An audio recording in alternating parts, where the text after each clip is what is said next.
Olá, boa noite. Sou Adriana Sabino, presidente do Centro Cultural Brasil USA da Flórida, uma organização sem fins lucrativos que divulga a cultura brasileira em Miami desde 1997. Gostaria de convidar vocês todos e todas para participar dos nossos programas e se associarem ao Centro Cultural. Como tantas organizações culturais, estamos explorando novos programas no isolamento provocado pela pandemia. Criamos, então, uma série de lives, conversas sobre temas do momento. Estou aqui com Leia Ferrenques Reed. Leia, olá! Leia é membro do Conselho do Centro Cultural e ela vai coordenar as perguntas de vocês ao final da nossa conversa. Então, podem perguntar tudo. Nós vamos ter de 15 a 20 minutos para responder perguntas. E hoje o nosso tema são as histórias da linha de frente, a medicina na pandemia, com uma convidada muito especial. A médica brasileira, formada em medicina na Pontifícia Universidade Católica de Porto Alegre, em 1991, especialista em medicina intensiva e doenças pulmonares, e é a Chief Medical Officer do Hospital e Clínicas da Universidade de Miami. Ela também é professora e universidade. Enfim, é um privilégio, doutora Tanira, ter você conosco essa tarde. E eu quero agradecer em nome do CCBU e de quem nos assiste essa sua generosa participação. Adriana, o prazer é todo meu. Boa noite, Léa. Boa noite, Adriana. E a quem nos assiste. Estou aqui à tua disposição para falarmos sobre o tema. Boa noite a todos. Quero relembrar, para quem perdeu o iniciozinho da apresentação da Adriana, que eu fico aqui anotando as perguntas que todos venham a ter, que no fim a doutora Tanira vai nos privilegiar com as respostas para as dúvidas especiais de quem esteja nos vendo no momento. Tanira, você pode nos contar um pouquinho da sua história profissional? Como é que uma graduada da PUC de Porto Alegre veio ocupar uma posição de tanto prestígio aqui no campo médico de Miami? Sim, a PUC tem um convênio com a Universidade de Miami, que quando eu era estudante de medicina, eu passei 3 meses curriculares aqui, rotando nos serviços, na verdade, no Jackson Memorial Hospital, que é um parceiro da universidade. E eu sempre, quando voltei para mim, em Porto Alegre para me formar, eu tinha o sonho de vir a Miami e fazer a minha residência aqui. Meu pai foi um grande incentivador disso, né, de eu fazer essa rotação. Eu vim, me formei e vim literalmente no dia seguinte que me formei. E aí, enfim, fiz as provas, passei na residência, fiz medicina interna, fiz pneumologia, intensivismo e distúrbios do sono e fui subindo digamos assim, na ladeira da universidade, da coisa acadêmica. Tipo, por ser Foreign Medical Graduate, eu tive que fazer um perdão do meu visto, porque eu nunca voltei para o Brasil desde que eu vim. E entrei de volta para a universidade quando a universidade comprou o hospital onde atualmente eu sou a Chief Medical Officer, para estabelecer o serviço de TI e também o serviço de pneumologia e transformar esse hospital, que era o antigo Cedars, num centro acadêmico. E é uma função que inicialmente eu vim como diretora da UTI e hoje em dia eu ocupo o cargo de Chief Medical Officer, que é na coordenação do hospital junto com o CEO, o Chief Financial Officer e o Chief Nursing Officer, e tem o Chief Medical Officer. Então, o meu trabalho é manter o cuidado e a qualidade dos pacientes a máxima possível e também assegurar que o hospital é regido de uma maneira que ele respeite as bylaws que regem o hospital. Olha, então, gente, vocês estão vendo o privilégio que nós temos hoje à tarde, né? Hoje à noite, porque a doutora Tanira, a especialidade dela é medicina intensiva e doenças pulmonares, 2 das especialidades mais em demanda no meio de uma pandemia. Então, ninguém melhor, doutora Tanira, para conversar com a gente sobre o que a gente quer saber sobre coronavírus, sobre o tratamento, sobre o que está acontecendo em Miami. Doutora Tanira, o que você tem visto nos hospitais e clínicas? Houve uma crise no sistema de saúde de Miami-Dade, como houve em outros lugares? Houve um colapso do sistema de saúde? Não, na verdade não houve. Vamos falar um pouquinho para trás. Vamos entender como é que funciona esse vírus. Que a gente é uma pandemia, assim. Vamos entender assim como quem é ele, quem é o coronavírus. Né? Quem é o Então, coronavírus? vamos voltar para trás que eu vou voltar e responder essa tua pergunta em um segundo.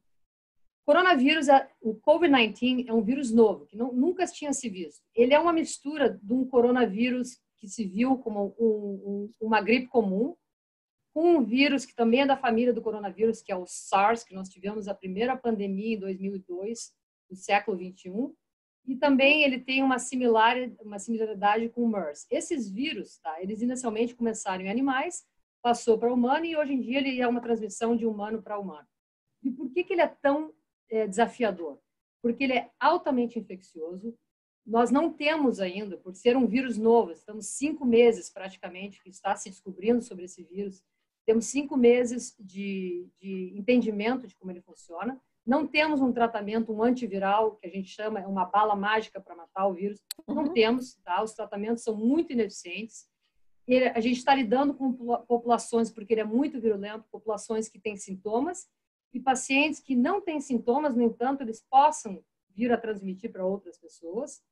E estamos lidando com um manejo que é extremamente difícil por a situação do vírus em si, e esse controle populacional dessa dispersão desse vírus. E, obviamente, é uma pandemia porque se caracteriza que todas as faces do mundo foram afetadas e todos os setores da população, direto ou indiretamente, foi afetado. Então, o que acontece? A preparação maior, a gente acho que teve uma vantagem aqui em Miami, porque a gente viu a situação com 2 a 3 semanas de antecedência do que ocorria em outros lugares. A gente, obviamente, estava muito atento do que passou na China, do que veio ocorrer na Itália, do que veio ocorrer, começando aqui em Seattle, do que ocorreu na Califórnia e depois, mais recentemente, em Nova York. Aqui, especificamente a universidade, nós temos uma preparação de desastre, que a gente treina isso o ano inteiro, para furacões e para outras coisas, tá? Mas em relação ao coronavírus, em janeiro, a gente formou uma coisa que chama-se o sistema de comando. A gente ativou esse command center, e todos fomos ativados, eram reuniões, Adriana, diárias, algumas reuniões por dia, porque a gente vendo a situação desenvolvendo nesses outros países e cidades, começamos a nossa preparação. Em termos de quê? Porque a gente sabia que como ele infeccionava a população altamente contagioso, nós começamos a ver que existia uma demanda de pacientes visitando os centros hospitalares muito rápido. E muitos desses pacientes também necessitando UTIs. Então, o primeiro foco foi, vamos preparar e vamos organizar para que a gente faça camas hospitalares disponíveis e camas de UTI disponíveis. Mas vou voltar para a tua pergunta. A resposta é, o sistema aqui na Flórida e em Miami específico não foi colapsado. A gente, ainda bem que tivemos o benefício número 1, acho que não se esperamos, o número de casos que a gente viu aqui não foi tão alto quanto se esperava. E número 2, nós tivemos camas em todos os hospitais, nós temos uma conexão muito forte com todos os hospitais da Flórida e locais. Não foi assim, não tivemos necessidade não estressou o sistema, digamos assim.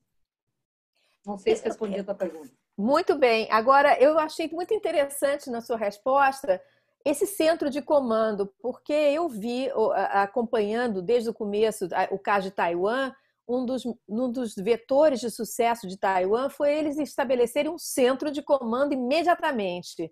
Como é que funciona? Quem é que integra esse centro de comando que você mencionou? Sim, o centro de comando, tá, é o Emergency Management, que a gente chama. Isso foi ativado, já te digo assim, no dia 28 de janeiro, nós ativamos o centro de comando aqui do Hospital da Universidade, tá? Então, assim, o CMO, CFO, CNO, CFO, com todos os setores que eram necessários, porque a gente sabe, para preparar para essa pandemia, a gente tinha que ter, primeiro, começava com a liderança, e segundo, para os líderes chefes de cada área, por exemplo, de emergência, das clínicas, de farmácia, das UTIs, no caso que eu tenho o controle com as UTIs aqui, de também poder alocar médicos especificamente, porque o casamento perfeito era o número de camas totais do hospital, o número de camas adicionais de UTI, o número de médicos para dar assistência especializada para essas camas, junto com o número de protective Personal Equipment, que é o PPE, que é o equipamento de proteção pessoal. A gente começou a requisitar máscaras cirúrgicas ou máscaras N95 ou shields que a gente usa, tá? Que o PPE, por exemplo, se eu vou ver um paciente hoje que tem COVID, o meu dress code, para a maneira de eu me vestir, eu tenho que usar uma máscara N95, que ela filtra qualquer partícula de vírus que possa vir a contaminar. Você usa isso junto com gown e gloves, ou seja, existiu toda essa preparação conjunta. Então, assim, existe uma pessoa do supply chain que era responsável para alocar medicações, comprar máscaras, e isso tudo um controle rigoroso diário da utilização disso, de quantos pacientes nós estávamos sendo vistos. Isso tem que ter uma comunicação extrema. Acho que a comunicação foi chave, de cima para baixo. E assim, ó, uma coisa foi muito importante aqui, nós imediatamente tivemos que revisar os protocolos aqui hospitalares. O hall desse hospital, a gente recebe de 1.700 pessoas normais passando pelo hall. Imagina que no meio de uma pandemia, onde você está sendo admitido paciente já com Covid, tem visita, tem outros, tem empregados que entram e circulam pelo hospital, você tem que ter um controle disso. Então, imediatamente, como a situação seguiu evoluindo, a gente colocou, impediu-se visitação, não proibimos visita, começamos a fazer um screening, ou seja, fazer um questionário de todo mundo que entra no edifício, assegurar que não estão enfermos, e também fazer a triagem desses pacientes e dar o equipamento necessário nas unidades de isolamento necessária para tratar desses pacientes. Então, assim, foi uma operação, e é uma operação brutal. Ontem, nós desfizemos o centro de comando. Ontem, tá? Essas reuniões eram, assim, diárias, porque agora a fase que nós estamos entrando, como eu estava falando contigo antes da entrevista, nós estamos no fim do começo. A fase agora é para recuperar o sistema e voltar todos os casos eletivos que foram suspensos, todos os pacientes ficaram esperando para ter o seu cuidado, porque a gente teve que isolar o hospital de tudo. Tivemos que de certa forma, controlar a entrada e saída de pessoas e de pacientes. Nenhum paciente entra aqui hoje sem nós testarmos para Covid. Todos os pacientes vindo da emergência ou para uma admissão eletiva, eles têm um teste de Covid, porque aí isso me facilita onde nós vamos colocar esse paciente. E se existe uma suspeita clínica, a coisa que tem que ser feita é isolar esse paciente dos outros e dar essa opção de tratamento para poder tratar esse paciente. Enfim. Você está muda, Adriana.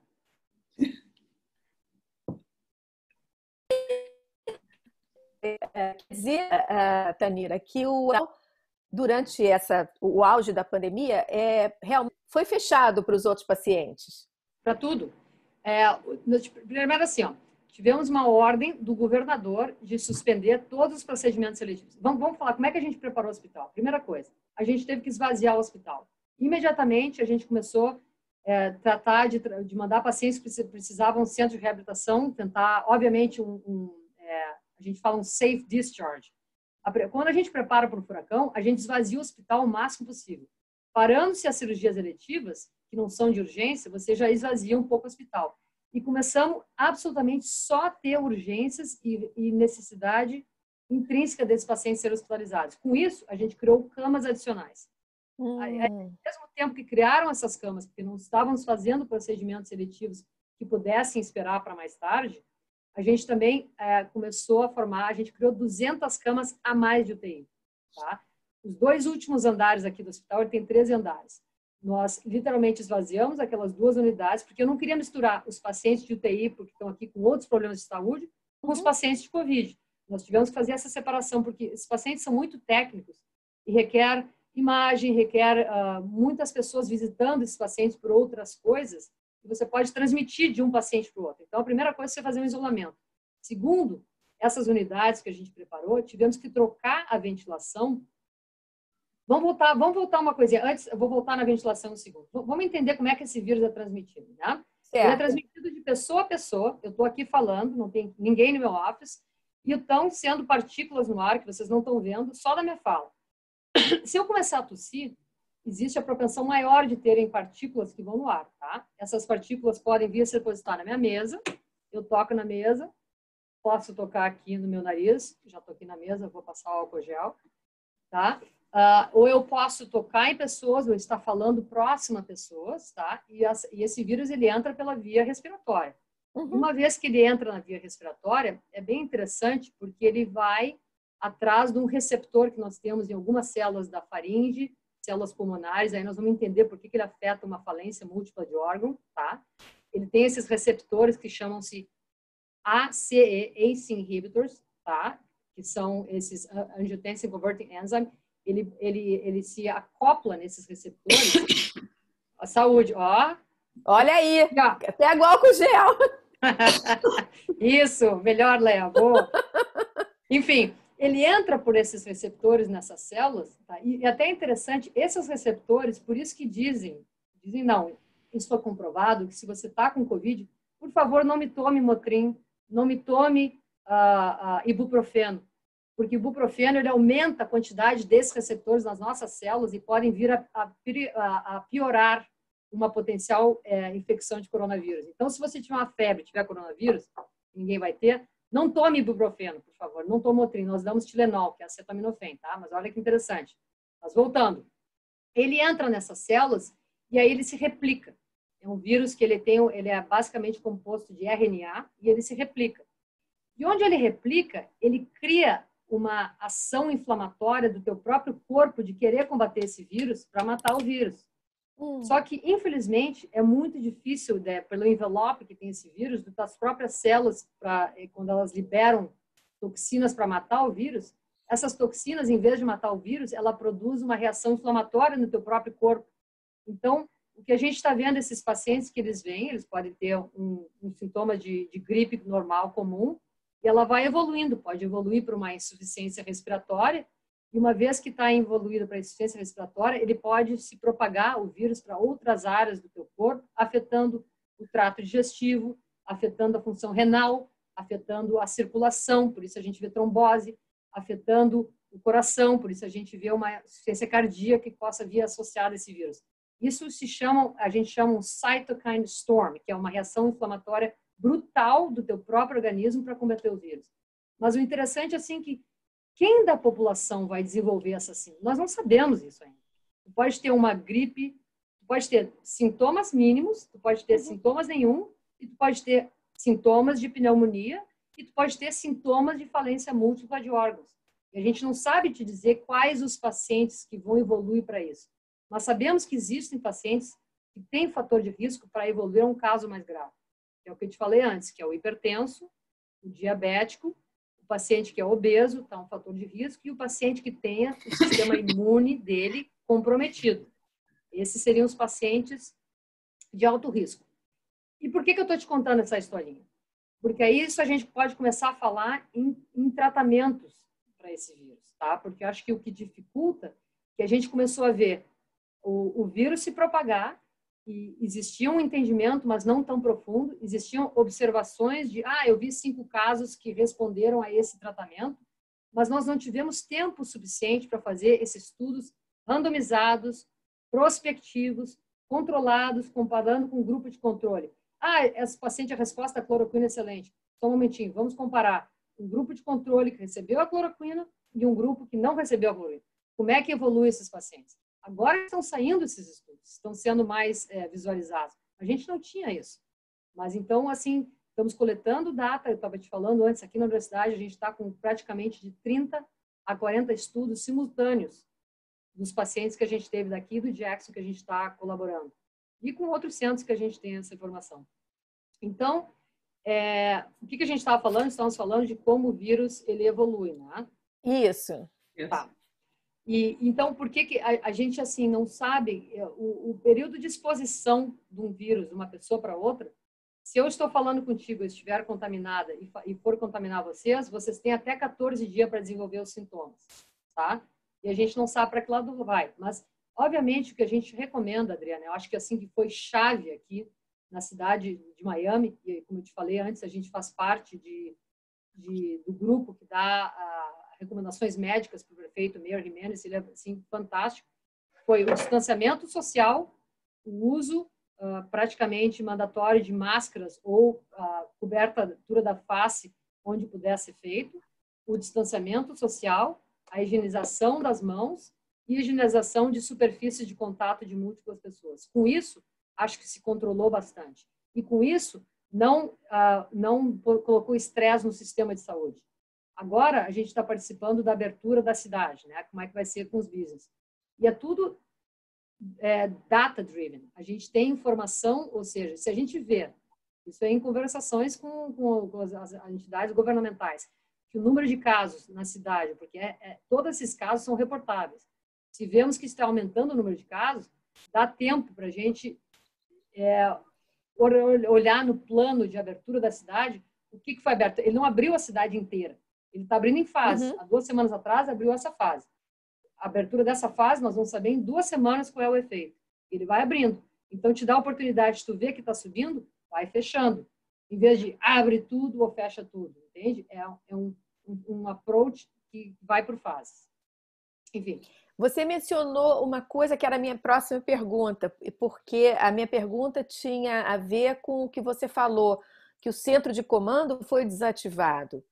Vocês se basearam em quê? Porque a gente lê que não está havendo teste suficiente. O que te dá a segurança de que nós estamos já no final? Nós chegamos num platô já atingimos o platô, estamos na descida? O que dá essa segurança? Assim como a gente desativou, a gente ativa ele assim, se tiver que ser reativado. Por quê? Porque já se estabeleceram-se os novos processos da maneira como a gente está lidando com isso. Por exemplo, eu não fechei, a gente criou, eu te falei, 200 camas de UTI adicionais, tá? Dessas 200 camas, eu ainda tenho pacientes com Covid, não na UTI necessariamente, mas nós vemos que no pico, eu posso te dizer isso, porque são números públicos, nesse hospital nós tivemos no pico 60 pacientes de UTI, tá? No pico. Agora, a gente tem menos que 3 pacientes na UTI. Ainda tenho 23 pacientes com a Covid, mas eu tenho menos de 3 pacientes na UTI. E ainda tenho as minhas camas de UTI no 5º andar, que são onde temos os outros pacientes. Ou seja, nós estamos vendo que, e mesmo na cidade, está tendo mais teste e está tendo mais gente sendo diagnosticada com Covid, mas não está tendo um número maior de hospitalizações. Na primeira fase do Covid, a gente viu uma enxurrada de pacientes vindo na emergência, muitos deles não precisando de hospitalização, e muitos precisando de hospitalização, mas não necessariamente UTI. A segunda fase que a gente começou a ver foi esse vírus afetando as partes de nursing home, que são essas casas de saúde. A gente teve uma segunda enxurrada no mês final de abril, comecinho de maio, com esse vírus afetando esses centros de saúde, e o governo indo em algumas dessas casas de saúde dizendo: ou vocês step up em termos de medidas de proteção de controle infeccioso, ou nós vamos fechar. Então, algumas dessas entidades tiveram que mandar os pacientes para os nossos hospitais e a gente tratar os pacientes até eles serem capacitados a poder absorver de volta os pacientes. Então, o segundo pico foi pacientes comprometidos com nursing home. E é interessante que a mortalidade maior que a gente viu são nesses pacientes, obviamente, de nursing home que temos. E agora a gente está vendo casos esporádicos. Não estamos vendo 3, 4, 5 pacientes admitidos por dia. Então, sim, isso dá a segurança que acho que a gente já tem o controle dessa nova situação que se estabeleceu.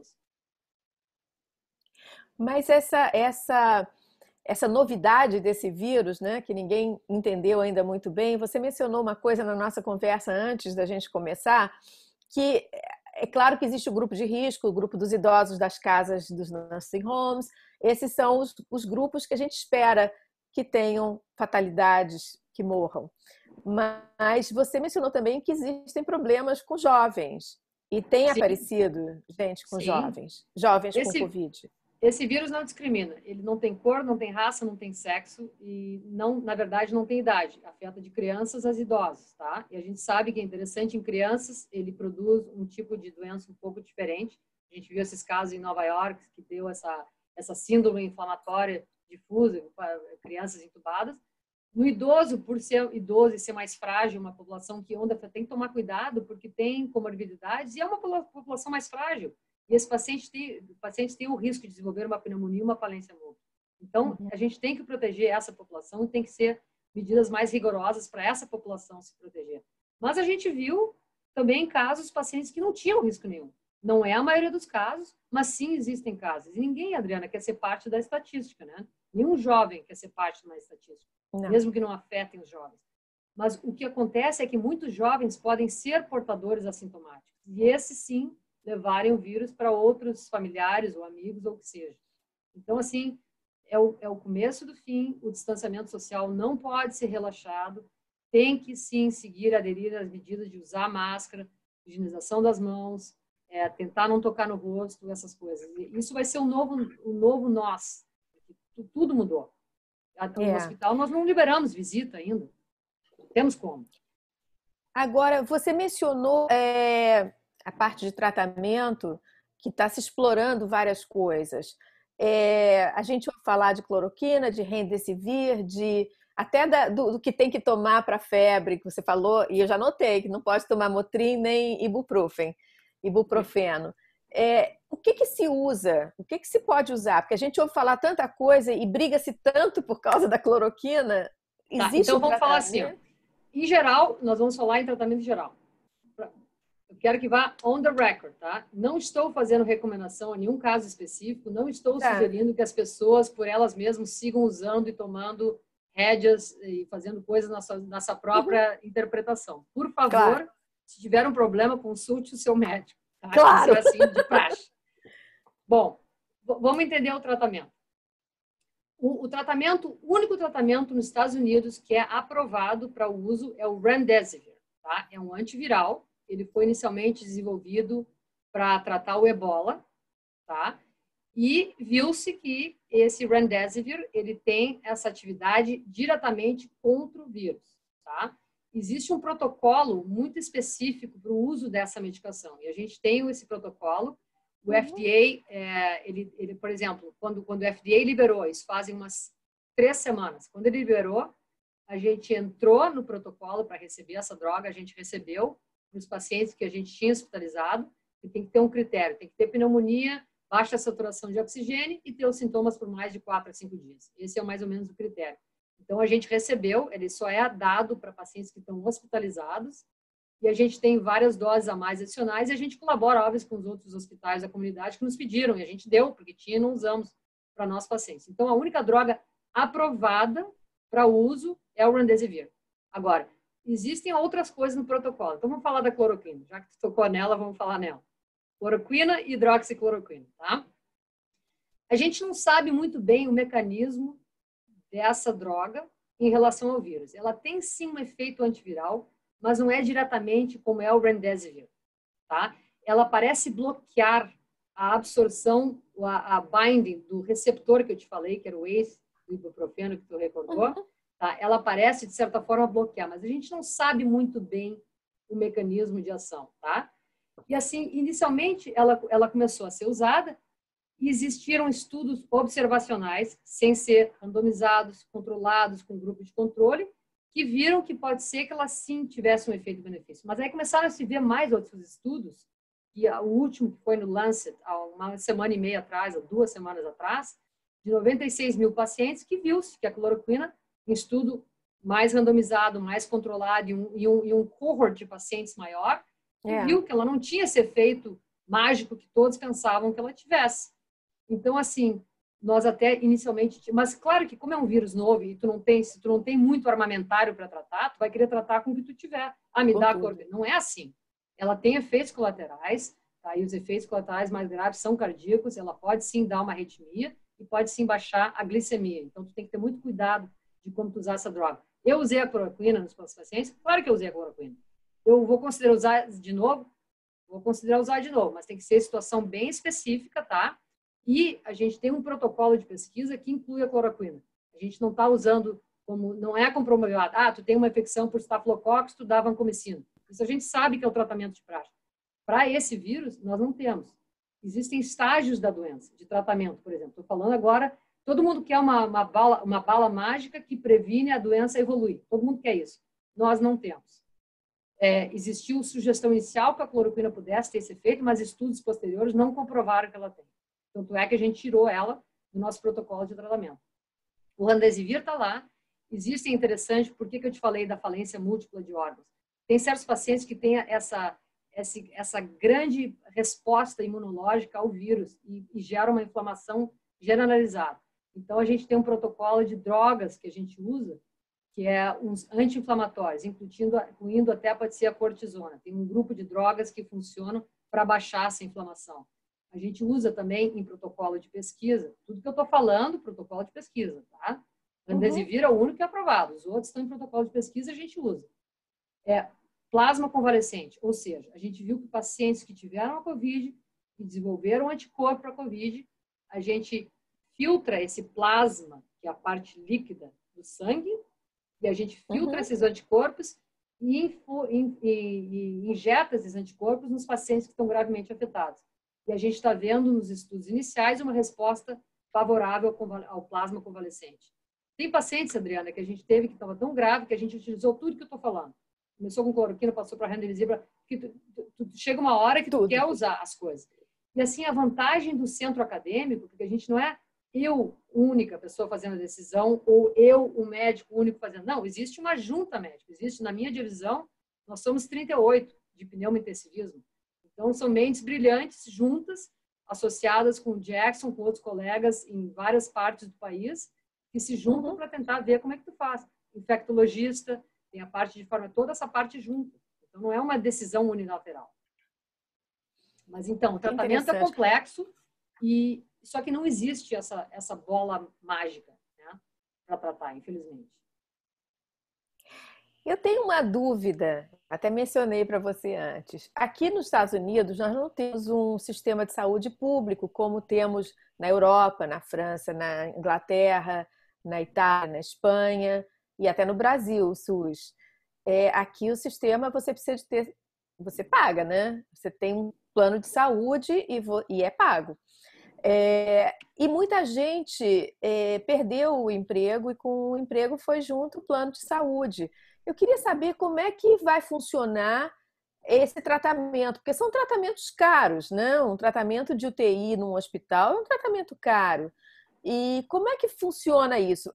Os pacientes receberão as contas? Olha, infelizmente os pacientes receberão as contas, assim, mas vamos salvar a vida primeiro, né? Então, quem aparecer em qualquer emergência, os hospitais são obrigados a atender, a fazer a avaliação e a disposição. Se esse paciente precisa ser admitido, ou pode ser mandado para casa. Os pacientes que são admitidos e precisam desses cuidados, ele vai receber esses cuidados. No entanto, junto com os cuidados, vai vir a conta. O custo hospitalar é um custo muito alto. Essa resposta, realmente, a gente não tem ainda para te dar. Mas isso vai afetar, sim, os sistemas de saúde aqui dos hospitais, os large health systems, que no caso aqui em Miami é o Health System, junto com o Jackson Health System, tem o Baptist, aí você vai para Broward, tem o Broward General, tem o Memorial. Esses são os grandes centros, assim, do cinturão de Miami. Mas isso vai afetar, porque não só os pacientes com Covid, mas com outros problemas de saúde vão perder o seguro. Como é que você vai fazer? O custo hospitalar em si é muito alto. Você quer manter os pacientes fora do hospital, se possível. E perdendo o seguro, como é que você vai ver seu médico? Vou fazer uma parte. No caso de pacientes pobres, né, a gente, só para não esquecer, para o pessoal que está no Brasil e não sabe como funcionam as coisas aqui, quem está na linha de pobreza tem o Medicaid. E aí é coberto pelo Medicaid. E nos pacientes idosos, que são os mais afetados pelo Covid, eles são cobertos pelo Medicare. E a parte hospitalar para quem tem o Medicare é coberta 100% pelo Medicare. Aí, entre quem é absolutamente pobre e quem não tem ainda 66 anos ou 65, conforme o ano que nasceu, e não tem Medicare, tem as pessoas ou sem seguro ou com seguro que tem os prêmios, né, que não estão cobertos, e esses que é uma grande quantidade também, que vão ficar com essa batata quente na mão. Falasse muito bem, Léa, mas uma coisa interessante, o problema é que o Medicare e Medicaid ele só cobre uma pequena fração da população, que você vai ver agora um aumento de pacientes que não qualificam nem para um nem para outro. Eu disse assim, quem está na linha de pobreza, né, que tem o Medicaid, e a população idosa. E aí, nesse meio, tem muita gente, né? Eu só quis especificar porque no Brasil é diferente nesses outros países que a pessoa tem assistência pública, né, na pior das hipóteses, mas que nem sempre funciona. E por isso que eu fiz essa pequena intervenção para explicar a diferença dos sistemas, né? E aqui, como você bem mencionou, com ou sem dinheiro, no caso de uma emergência, o paciente é aceito. Se pode pagar ou não, discute-se na hora de sair do hospital. E no Brasil, mesmo quem pode pagar...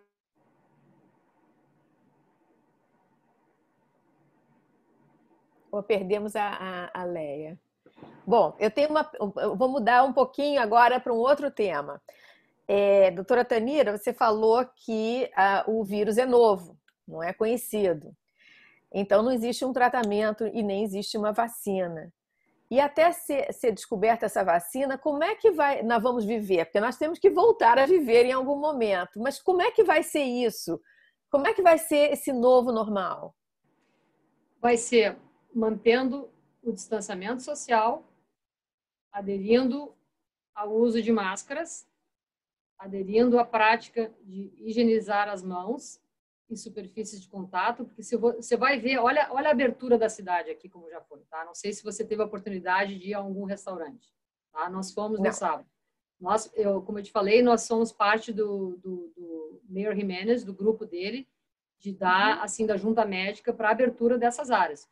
Os restaurantes todos têm várias restrições, são cardápios descartáveis, as mesas, existe um distanciamento social de 6 feet, que a gente chama, que é 1,5 metro. Os garçons são obrigados a estarem de máscara.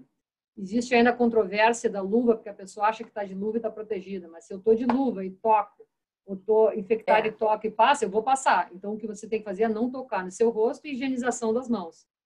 E, aderindo a esses princípios básicos, isso vai ser o nosso novo por um bom tempo até desenvolvermos uma vacina.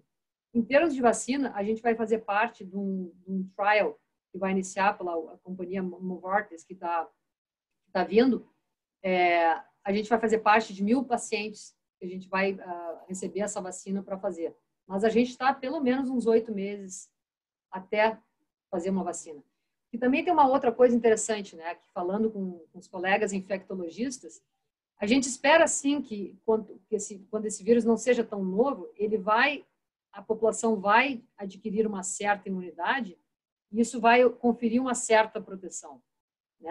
A gente chama isso um termo herd immunity, quando 50% da população foi exposto, viu o vírus e desenvolve imunidade. A gente não teve tempo para isso. O mundo nunca viu isso. Estamos vendo agora. Então, assim, as pandemias, a história natural delas, elas infelizmente vão ao óbito dos pacientes mais vulneráveis, até você ver que a população desenvolveu uma imunidade e não afeta tanto.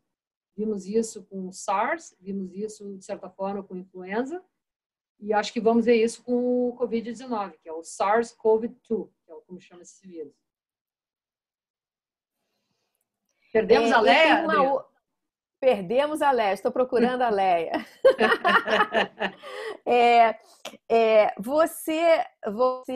Você tem uma ideia porque a gente está bem longe ainda, mesmo nos países que tiveram muitos casos, como a França, descobriram que eles estão só a 5% da população foi infectada. Então, a imunidade vem com 50% a 60%. Nós estamos longíssimo disso. Então, quando é que vem essa vacina? Existe Não só isso, a gente está longe em várias frentes. Estamos longe ainda porque não estamos testando massivamente a população em geral. A gente está, obviamente, o foco é testar os sintomáticos. Vou falar de teste, tá? Logo que começou a sair o Covid-19, tá? Também é um vírus novo, então o teste é novo. O teste tem que ser um teste que a gente chama específico para detectar o RNA desse vírus, tá? Então, existem várias plataformas de laboratório para identificar. A gente desenvolveu a nossa própria, e como vários outros centros acadêmicos. Aí você tem Abbott, você tem as outras Quest Laboratory, eles usam outras plataformas de teste. Mas a gente teve que desenvolver a nossa, porque o que aconteceu? Os primeiros pacientes com Covid que a gente admitiu, o departamento de saúde, que era o único que tinha o teste, nos levava de 5 a 6 dias. Agora, tu imagina, os pacientes viam, a gente não tinha uma resposta de 5 a 6 dias. tá? Até a gente conseguir nós desenvolvermos e validarmos a nossa plataforma, que a sensibilidade e a especificidade do teste era compatível. E hoje em dia, aqui na universidade, a gente consegue fazer de 700 a 1.000 testes diários. A cidade também está fazendo isso, em alguns centros de teste. Só que a gente tem que entender que teste você está falando. Esse é o teste do swab, né? Que bota o cotonete que vai pelo nariz e vai até a boca. Você faz o RNA do vírus. Mas existe outro teste. O teste do dedinho, que faz a serologia. O teste de coletar sangue. A gente viu que muitas dessas plataformas de teste eram defeituosas. Existia um resultado de ter um falso negativo muito alto. Então, não adiantava. Então, a gente está entendendo também o teste. Mas, enfim. E teste é muito importante, Adriana, porque aí a gente consegue fazer um contact tracing. A gente sabe quem está infectado e tu faz um controle das pessoas que estiveram ao redor dessa pessoa para conter a infecção. É um princípio bem parecido com como a gente fazia com tuberculose.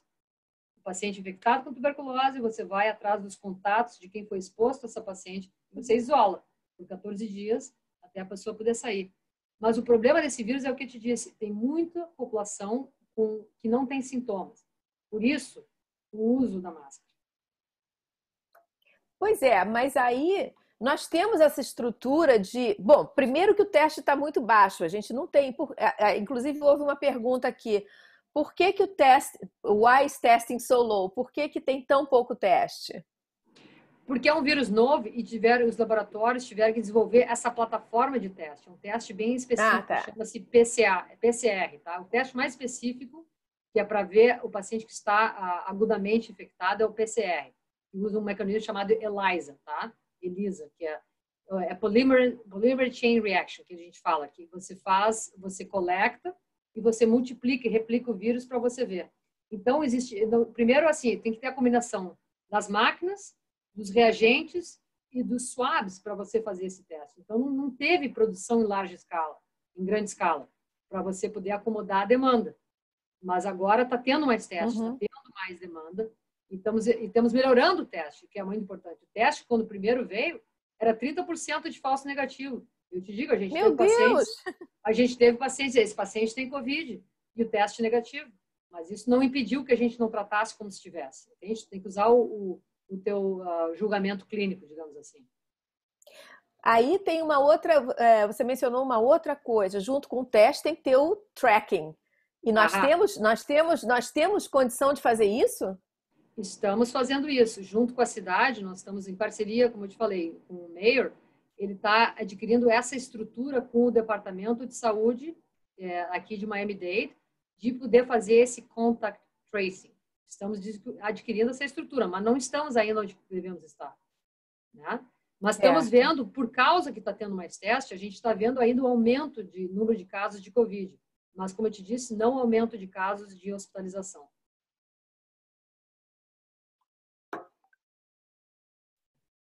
Certo. Será que nós vamos ter, com essas aglomerações dos protestos, nós vamos ter algum efeito na hospitalização daqui a 15 dias? Daqui a 15 dias, Adriana, a gente vai fazer. Mas é interessante até observando alguns desses protestos, porque algum deles foi em frente aqui do hospital, que era onde está a cárcere, né? Aqui em frente, o departamento de polícia foi aqui na frente. Muita gente com máscara, que é uma boa coisa. Mas nós não sabemos. Isso foi uma conversa que nós tivemos com o Mayor ontem, até a respeito disso, de vamos ter que observar cautelosamente qual vai ser o efeito dos protestos e dessas aglomerações sociais no número de novos casos e número de hospitalizações. E, ao mesmo tempo, com a abertura da cidade, né? Porque isso tudo está correndo simultaneamente. Certo. A gente tem umas perguntas. Antes de passar para as perguntas, eu tenho o último tema da nossa conversa de hoje. A pandemia trouxe mudanças em várias áreas, mudanças que estavam começando a dar sinais. Por exemplo, nas escolas implantou-se definitivamente o ensino à distância, que era uma coisa que se falava. E na medicina? A pandemia trouxe alguma mudança, alguma mudança no atendimento? A telemedicina está mais forte? Houve algum impacto? Muito, um impacto brutal. Acho que a pandemia ela acelerou o desenvolvimento da telemedicina. Tá? A telemedicina nós já fazíamos aqui, mas se eu te mostro assim no nosso gráfico de números, primeiro que nós cancelamos as visitas pessoalmente, né? Não teve mais visitas eletivas, cancelaram-se as clínicas. Assim que foram canceladas as clínicas, a gente começou a rebuild o sistema para poder proporcionar consultas por via telemedicina, conectadas com o recorde do paciente eletrônico, né, que a gente usa Epic, essas visitas de telemedicina. Então, mesmo agora que nós estamos numa fase de recuperação, digamos assim, estamos no final do começo, existe ainda muita visita de telemedicina que a gente está propiciando que continue, e não estamos vendo tantas visitas em person, mesmo até porque, Adriana, porque como é que você mistura os pacientes que estão vindo na tua clínica? Então, vão vir na tua clínica e você tem uma sala de espera com 15 pacientes. Você não pode ter isso. Você tem que ter um sistema de, primeiro, quem entra em qualquer edifício, qualquer clínica da universidade, existem perguntas chaves que são feitas antes de qualquer pessoa entrar. A pessoa entrou aqui, máscara, independente de quem você seja. E, obviamente, dependendo da razão ou motivo da tua consulta, quem vai te observar ou quem vai te atender, ela vai ter que usar um equipamento de proteção pessoal de acordo com isso. Mas nós estamos fazendo muito telemedicina. Mas, obviamente, que existem aspectos da medicina que você tem um exame clínico que você não pode fazer por computador. Você ainda tem essa parte que é importante. E parte de procedimento, obviamente, você não vai fazer por computador. Mas, sim, ela, sim, modificou em todos os aspectos. Até no hospital, nós agora, até tu tocasse na parte econômica, não existe área ou setor da população que não tenha sido afetado por essa pandemia.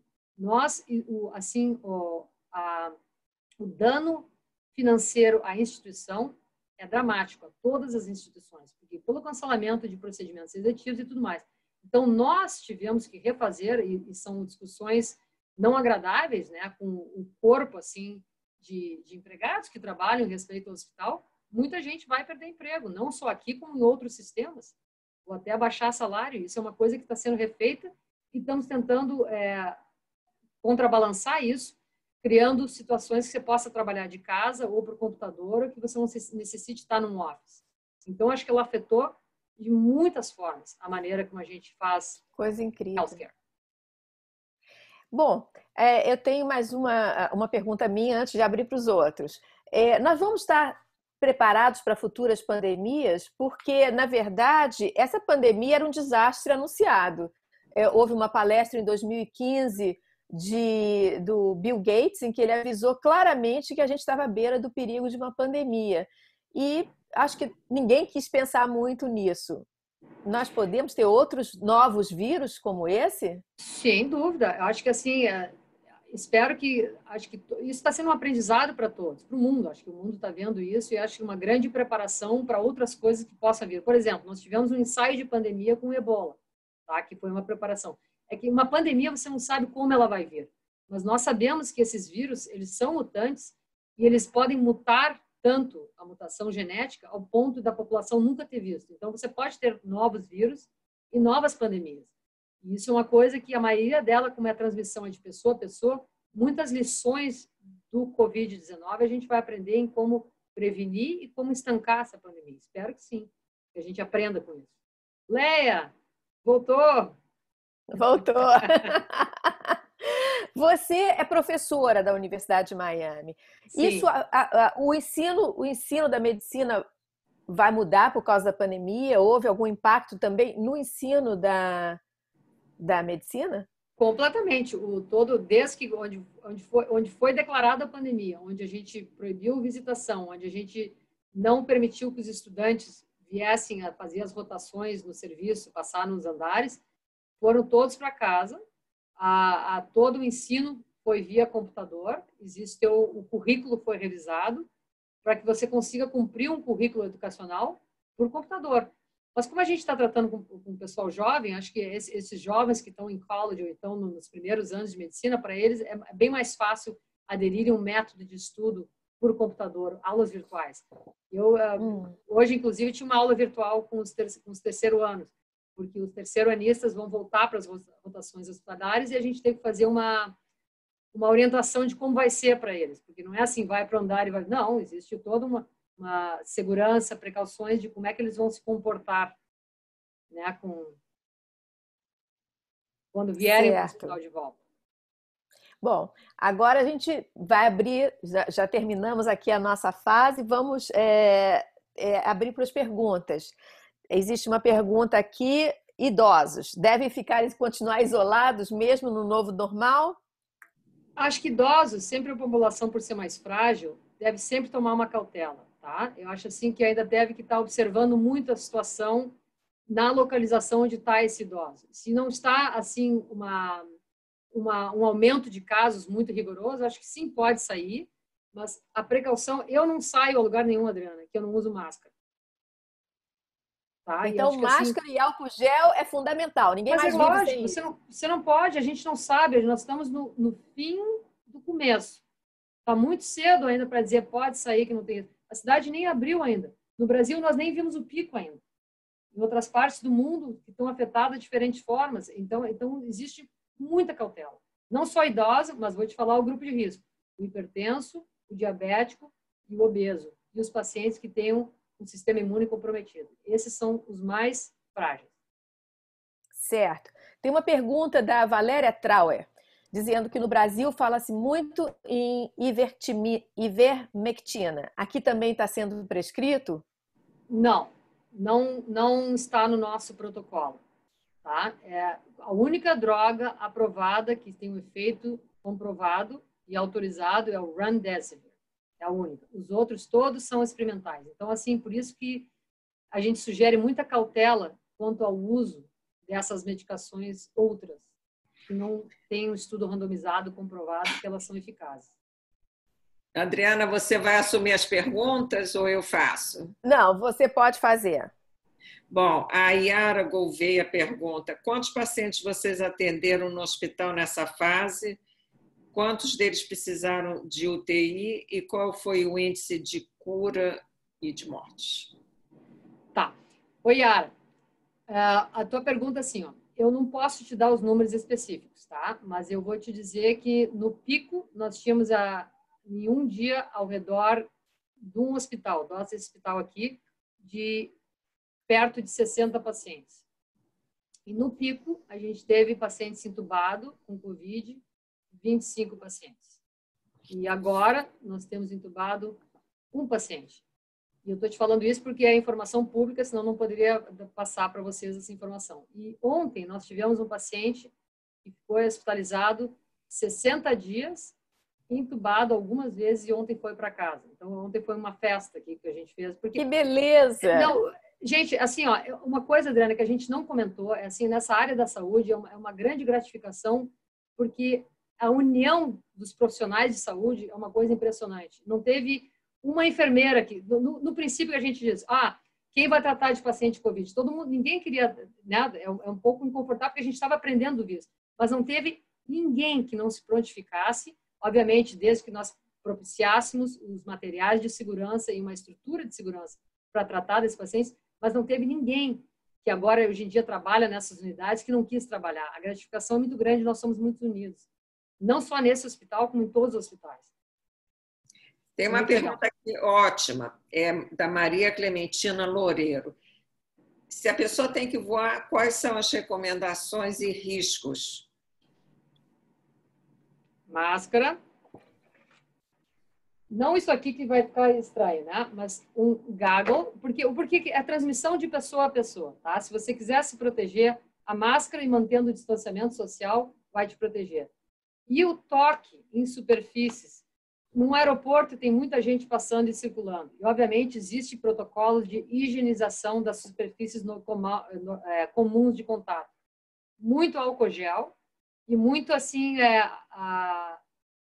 como é que eu vou te falar? A gente está sempre com a mão assim no rosto, né? Eu venho para o hospital, Adriana, eu não toco no meu rosto. Eu não toco. Eu só toco no meu rosto se eu lavei a mão. Se eu precisava se eu passei álcool gel. Então, tem que ter essa consciência. Então, assim, a gente não sabe ainda qual é o risco de voar, mas você vai diminuir o risco, e esse risco nunca vai ser zero, se você usar a máscara, se você usar as medidas de isolamento social, higienização das mãos e esse awareness dessas estruturas de contato, para você não estar tocando o teu rosto.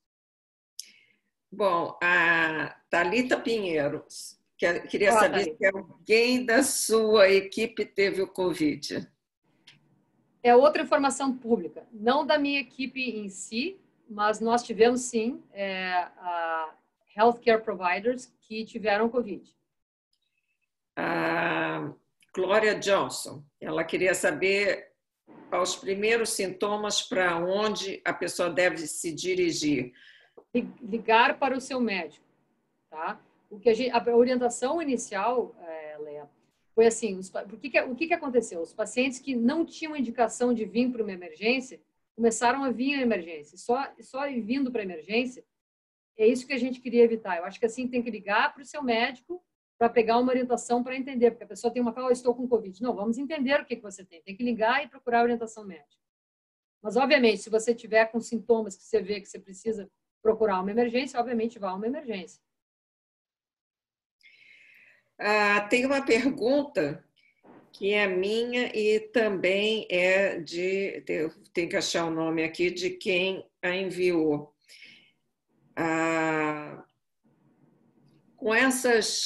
Em tempos de Covid, né, e agora com essas manifestações públicas, né, que está acontecendo no mundo todo, em decorrência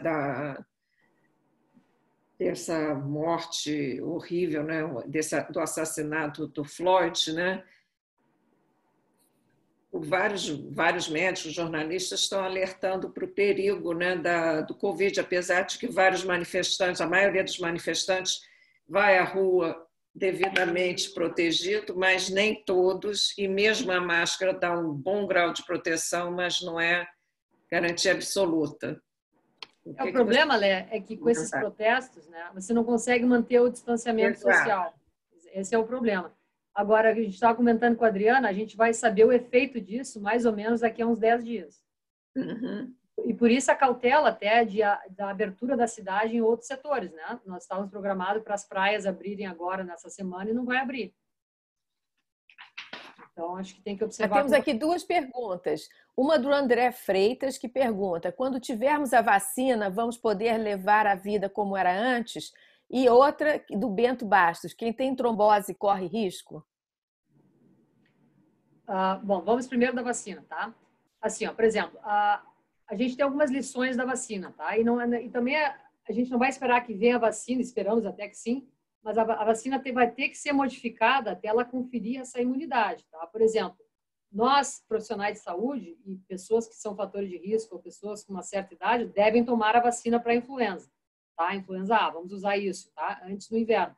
Então, ela te confere uma certa imunidade, mas não é uma imunidade absoluta. Então, acho que sim, nós vamos ter que ter muita cautela, mesmo com uma vacina, de tentar ver como é que vai evoluir essa situação. É muito cedo para falar nisso. Então, não tem uma resposta específica, mas mesmo com a vacina, existem precauções que devem seguir sendo tomadas. Voltando à trombose, a trombose tem muitas causas, tá? Então, o paciente que tem a trombose não é que vai conferir um risco para ter Covid. Agora, a gente tem pacientes que têm um Covid, por essa reação inflamatória que a gente falou, ela pode desencadear um efeito de hipercoagulação que os pacientes possam vir a ter uma trombose. Isso é outra coisa, separada de uma trombose por outra causa. Espero que tenha respondido a Márcia Loureiro, ela queria saber se a doutora acompanha o que está acontecendo no Brasil e se poderia comentar. Eu acompanho, obviamente sou brasileira, meu coração sempre vai estar e vai ser do Brasil, acompanho. Eu acho que o Brasil, vamos falar assim, não vou falar em política, tá? Não me botem para essa linha, que eu não vou entrar. Não, absolutamente. Mas assim, ó, o que acontece com o Brasil, que o sistema de saúde já era sacrificado, já era comprometido. A disponibilidade de camas hospitalares e camas de UTI para a população já era extremamente carente, já não se tinha. Agora você adiciona uma pandemia no topo disso, não tem para onde ir. Então, isso é um problema muito grave. E, obviamente, por a inabilidade de manter, de certa forma, o distanciamento social, isso preocupa muito. E agora, por agora, nós estamos para vir os meses de inverno. E a gente sabe que esse vírus ele vai exacerbar nos meses de inverno. Então, a gente não sabe muito bem como vai acontecer. Eu realmente espero que exista uma consciência de governantes, de todos mais, de tentar, de certa forma, manter um certo isolamento social, tá? E eu sei que é muito controverso. Não vai ter, Léo e Adriana, uma resposta certa. Qualquer linha de conduta que se tem, ela vai ser criticada. Tá? Uhum. Eu entendo perfeitamente os danos na economia e os danos sociais de um fechamento de uma cidade. A economia tem que sair. Mas, por outro lado, eu sou profissional de saúde, eu vejo no front-end e eu vejo os efeitos disso. E já num sistema de saúde que é extremamente carente em camas. Então, é muito complicado e preocupante a situação do Brasil.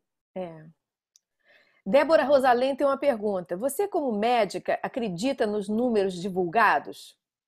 Sim, os números gerados por aqui, eu acredito.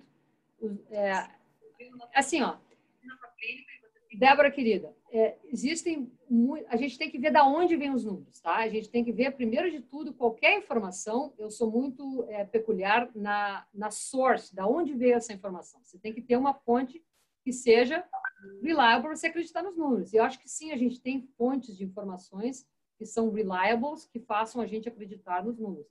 Pode ter alguma pequena variação, mas eu sim. A Yara Coutro tem duas observações. Uma que não é uma pergunta, é um agradecimento. Ela agradece a doutora Tanira e todos os profissionais de saúde pelo trabalho espetacular. E ela pergunta também se há um risco maior para gestantes. É uma população que... Yara, querida, muito obrigada pela tua pergunta e pelo reconhecimento de vários de nós aqui que estamos nessa linha de frente. Mas, sim, os gestantes são considerados, sim, grupo de risco, né? Existe uma precaução. Até, por exemplo, te dou um exemplo, nós tínhamos enfermeiras de UTI que estavam grávidas por consequência disso e nós optamos por não, obviamente, colocá-las nas unidades de Covid, para uma precaução extra. Então, sim, existe um risco maior e como também um risco maior para a influenza nas gestantes. Adriana, não sei se a gente está na marca do tempo, porque tem uma pergunta nova que é da Daiane Linhares Martini, que ela diz: já está comprovado que as pessoas que já foram infectadas já adquiriram anticorpos? Daiane, querida, obrigada pela tua pergunta. Assim, ó, existe sim, tá? Não está, vamos lá, assim, é muito categórico essa afirmação. Existe sim, eu acho que quem já teve Covid confere uma certa imunidade, mas nós não sabemos o grau de imunidade. Isso não quer dizer que a pessoa que já teve nunca mais vai vir a ter de novo. A gente não sabe. A gente está recém entendendo melhor como está se manifestando, mas sim, quem já teve confere uma certa imunidade. A Ronira Frustuk tem uma pergunta. Ela diz que doou sangue hoje e eles fizeram um antibody test. O que exatamente esse teste vai indicar? Ok. O antibody test, tá? Obrigado, Ronira, pela tua pergunta. Ele é feito em duas partes, tá? Uma pessoa que teve a COVID, ela desenvolve a primeira linha de defesa dos anticorpos, que é o IgM, tá? Que é os anticorpos agudos. Nas primeiros 4 a 5 dias de exposição e infecção de sintomas, ela tem essa IgM. À medida que a doença vai evoluindo, o número desses anticorpos IgM ele vai baixando e vai surgindo mais uma imunidade mais crônica, que a gente chama que é o IgG. E esse IgG vem de 2 a 4 semanas dos sintomas iniciais. Então, Ronira, se você fez a parte de serologia, eles vão te testar para IgM e para IgG. O IgM geralmente indica uma infecção aguda e o IgG indica quem já teve a infecção no passado, tá? Só que o que a gente não sabe é por quanto tempo de quem já teve a infecção os anticorpos IgG se mantêm detectáveis no sangue. Então, voltando, Adriana, uma coisa que a gente conversou sobre o tratamento, que é usar convalescent plasma para pacientes infectados com Covid, se essa pessoa, se a Ronira teve o IgG positivo, ela poderia doar plasma para uma pessoa que está infectada e esses anticorpos IgG serem injetados no paciente com a infecção aguda e conferirem uma certa imunidade para o paciente que está agudamente infectado. Mas ainda estamos entendendo como é que funciona isso com a Covid-19. Tudo é novo, né? Nós temos duas perguntas que vieram de irmãs, da Silvia Sabino e da Marcela Sabino. Uma complementa a outra. Então, fala. A Silvia quer saber why is testing so low e a Marcela como aumentar o volume dos testes. Esse é o grande Holy Grail, né, que a gente chama, que é o cálice dourado. Mas é um problema porque os testes, tá, por ser um novo vírus, os testes as plataformas de teste tiveram que ser aperfeiçoadas para poder detectar.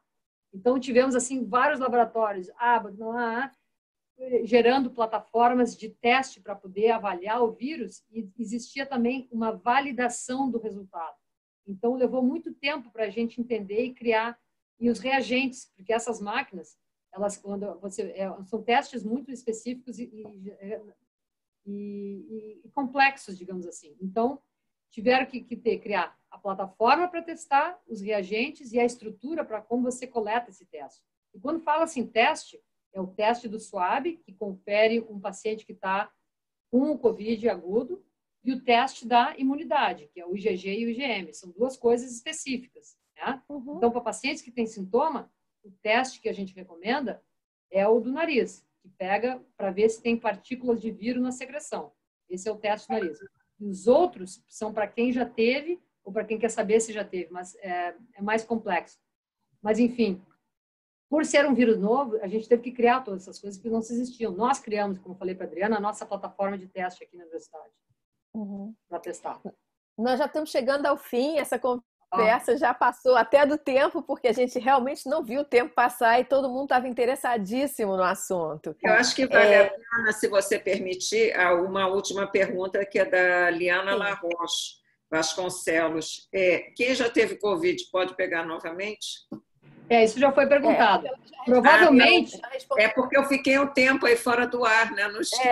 Léa, tu nos deixaste sozinha, Léa, mas respondendo a Liana, obrigada pela tua pergunta. Olha, quem já teve Covid, provavelmente a chance de ter de novo é menor, mas isso não confere imunidade absoluta. Tá ótimo. Nós estamos chegando ao fim, então. A doutora Tanira, alguma mensagem extra para nós aqui? Eu acho assim, primeiro foi um grande prazer estar aqui conversando com vocês, quem nos escutou, que eu não sei quem nos ouviu, mas adorei saber das perguntas de várias amigas queridas, né, interessadas no assunto.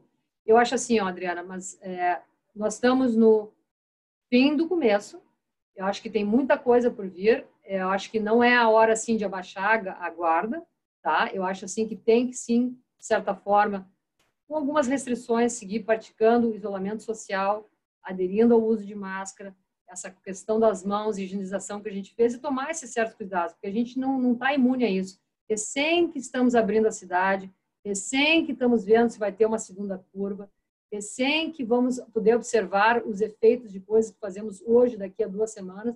Então, tem que ter um certo cuidado. E eu sinto dizer, tá, que acho que todos nós tivemos que nos reinventar, porque a partir dessa pandemia, muita coisa vai modificar. Até a população inteira ter esse herd immunity que a gente falou, que nós estamos longe disso. Então, eu espero que todas se mantenham com muita cautela e muita segurança nessa hora. Então, em nome do Centro Cultural, eu queria agradecer a doutora Tanira pela generosidade dessa participação, por ter nos informado, estamos altamente informados. Agradecer também a toda a sua equipe, agradecer a todos os médicos, enfermeiras, assistentes, pessoal de limpeza, o staff todo que tem dado essa segurança à população de Miami-Dade, que tem cuidado da gente. Adriana, grande prazer. Que linda a sua mensagem. Sabe que você falou uma coisa agora, desculpa, eu sei que a gente está no final, mas o pessoal da limpeza é provavelmente o pessoal mais importante aqui do hospital. E esse pessoal é um pessoal que a gente reconhece eles diariamente, com coisas que é um pessoal que está num outro nível, escalão da parte aqui do hospital, mas ele é extremamente valorizado, a gente valoriza muito. Muito obrigada por reconhecê-los. Também eu agradeço muito a oportunidade de ter participado aqui com a Adriana, né, num assunto que toca todos nós, né, sejamos brasileiros vivendo aqui nos Estados Unidos, que todo mundo tem tantas dúvidas, e as perguntas chegaram como uma avalanche aqui para a gente, e eu tenho a impressão que todos que ouviram ficaram com gostinho de quero mais, porque nós temos várias perguntas não respondidas, E também, em nome do CCBU, eu quero mandar o meu obrigado para você. Foi um grande prazer. Eu queria convidar vocês, semana que vem nós temos, não uma, nós temos 2 lives, porque o que não falta é assunto. Então, na terça-feira, às 6 horas da tarde, nós vamos ter aqui pela página do Facebook um live leve, um live diferente, um live para a gente sair desse astral de doença e de isolamento, de lockdown. Nós vamos ter um papo de rock com o Fê Lemos, que é o fundador do Capital Inicial, que é um grupo de rock, e moderado com participação especialíssima de 2 brasilienses também da época do rock de ouro de Brasília, João Barbosa e Gene de Souza. Espero vocês. E na quinta-feira, nós vamos voltar ao tema mais sério. Nós vamos ter 2 psicólogas, 2 mestras e doutoras em psicologia, Márcia Stefan, que trabalha em São Paulo e no Rio, e foi uma das voluntárias no movimento de apoio à população, de psicólogos que se ofereceram gratuitamente para dar apoio psicológico a quem estava com ansiedade, medos, por tudo isso que nós estamos vivendo. E aqui de Miami, a nossa queridíssima Rosane Wechsler, e elas vão falar exatamente sobre essas emoções que nós tivemos nesse período, a ansiedade diante do desconhecido, a perda do nosso estilo de vida, o não saber o que vai acontecer para frente. Nós vamos ter um papo super interessante, comparando as experiências de uma psicóloga no Brasil e uma psicóloga aqui em Miami. Eu queria agradecer de novo a todos vocês que estiveram com a gente hoje. Oi? Não esqueça, Adriana, de convidar todos que estão nos assistindo a visitar a nossa página do Facebook do Centro Cultural. Exatamente. Convidar todo eu queria convidar vocês a continuar a participar e se tornar sócios do Centro Cultural, porque a gente precisa de vocês. Um abraço enorme. Uma organização sem fins lucrativos, né? Nós trabalhamos pelo amor de divulgar a cultura brasileira aqui no sul da Flórida e a gente precisa do apoio de todo mundo para continuar esse trabalho. Um abraço enorme para vocês e até a próxima, até terça e quinta-feira. Até a próxima. Tchau, gente!